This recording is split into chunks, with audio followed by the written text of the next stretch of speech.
Moving on to the Audit Committee. Well, who the heck is the Audit Committee? Oh, fortunately, they are our fans because the Audit Committee is those who hire us as the external auditor. The Audit Committee, they're responsible for ensuring that the financial statements are accurate and comply with accounting standards. These individuals, where do they fall in? They fall in right here.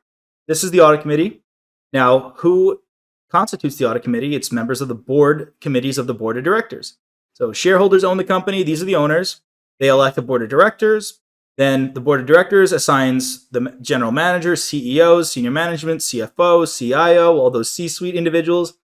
And then there's a board secretary, not too important for our purposes. But there are many board committees. You'll see a few of these come up, specifically in our business exams. Got the risk committee, the cyber governance committee, corporate governance. But specifically, really the only important individuals or groups we need to know of are these right here. And then kind of these, not kind of these, it is these, but I guess I can group all of these together. So audit committee, these are the individuals responsible for selecting and appointing the independent auditor, which is us. They resolve disagreements between the auditor and management, and they review the scope of the audit. They're in charge of the whole deal, right?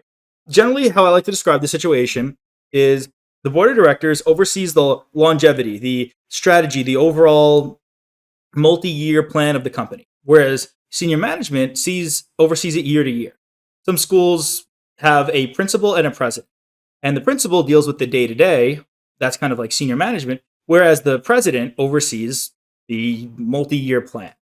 That's the distinction between these two groups. Obviously, I just kind of mentioned, board of directors selects senior management, CEO, all of those individuals, but that's kind of what they're responsible for both. Now, question that you could easily see for multiple choice is who selects and appoints the independent external auditor? That's the audit committee within the client's board of directors. Make sure you know that. Make sure you're familiar. Get those free points. Next up, we're just, again, familiarizing ourselves with these entities, with these groups, with these terms. We've got the ASB and the AICPA. If you see ASB, that stands for the Accounting Standards Board. That's a professional organization that sets accounting standards. While the AICPA, the American Institute of Public Accountants, boy, do I have a story with that. To give a brief synopsis of it, I got an AICPA scholarship one time. I was studying abroad in a foreign country, and part of the scholarship is I had to promote the AICPA for a full day, set up a table, and I was like, hey, guys, I'm kind of not in America. You're the American Institute of Public Accountants. So I set up a whole table with all of my paraphernalia, trying to advertise the AICPA, got pictures, got a teacher to sign off on it. But guess what? Everyone who came up to the table who actually seemed interested, I was like, yeah, this is, I have to do this for the semester, but I was abroad. They couldn't join. It was a little bit of a mess, but I got to do a little promotion, do a little international promotion. Maybe the AICPA is going to go international someday, and I was the one who spearheaded that. A little bit of a mess. Fun story. This is a membership organization for accountants. We, as CPAs, future CPAs, will join the AICPA. Sometimes it's required for your firms. Not to get into those requirements. That's per firm. There's a lot of benefits for joining. I'm not going to tell you to join or not. I'm not a proponent of the AICPA. I'm here to get you past the exam. That's what I'm here for. The Statements on Auditing Standards, SAS. These are the authoritative guidance for auditors issued by the Auditing Standards Board. That's a couple terms, couple individuals, couple groups you need to know.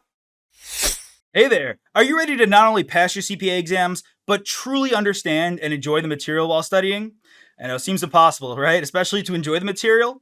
We'll do it together. Tap into the power of CPA.Examprep.ai, where we've got personalized quizzes, multiple choice questions, memorization guides, flashcards, simulations, all tailored to your learning. Our adaptive study planning puts you on the fastest path to success and lifts you back up if you fall behind. Avoid wasting your precious time and money attempting an exam with a low chance of passing, because who wants that? We want to get you through this process as quick as possible. Our exam readiness prediction lets you walk in with confidence, knowing that you're prepared for success on exam day. Thankfully, there's no payment method needed to get started, so why don't you come join us? Visit CPA.Examprep.ai and let's achieve your exam success together.